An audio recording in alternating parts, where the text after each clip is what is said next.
परवा आमच्याकडे लग्नाची पत्रिका द्यायला पाहुणे येणार होते। असं ऐकल्यावर मग काय म्हटलं, चला या आनंदाच्या क्षणी छान गोडाचं जेवण बनवूयात।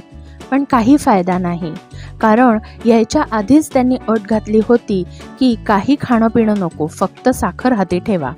आता इतकंच कसं करणार? मग काय, समोर आंबे दिसले, घरात व्हॅनिला आईस्क्रीम, दूध हे होतंच। मग म्हटलं चला पाहुण्यांना वेगळ्या पद्धतीने खुश करू। कसं? तर मँगो मस्तानी करून। तर यासाठी ब्लेंडर जारमध्ये आपण पहिले चवीनुसार साखर घेणार आहोत। त्यात 2 चिरलेले आंबे घालायचे आहेत। त्यावर व्हॅनिला आईस्क्रीमचे 2 स्कूप घालायचे आणि त्यावर थोडं थोडं असं जवळजवळ 1 ग्लास दूध घालून ब्लेंड करून घ्यायचं। साखर जरा बेतानच घालायची, कारण ह्यात साखरेबरोबर आंबा, व्हॅनिला आईस्क्रीम हेही आहे हे लक्षात ठेवायचं।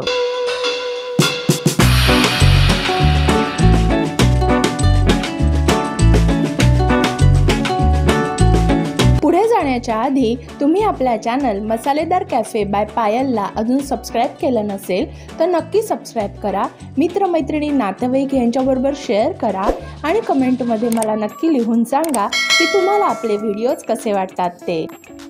ब्लेंड झालेला मिल्कशेक खूप छान दाट आणि गडद आंबा रंगाचा होतो।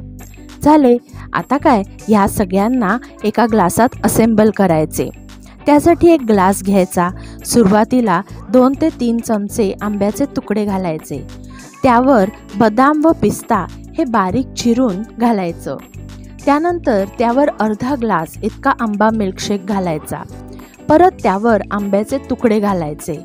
मग व्हॅनिला आईस्क्रीमचा 1 स्कूप घालायचा आणि परत त्यावर मिल्कशेक घालायचा, अगदी ग्लास पूर्ण भरेपर्यंत।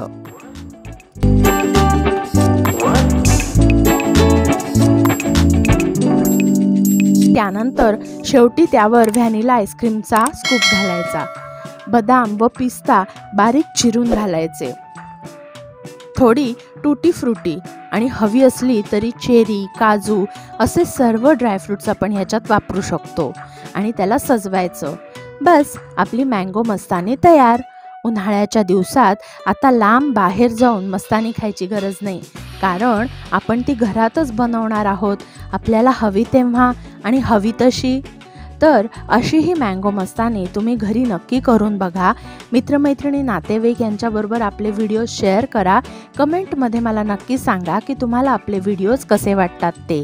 आणि मसालेदार कॅफे बाय पायल या आपल्या चॅनलला नक्की सबस्क्राईब करा।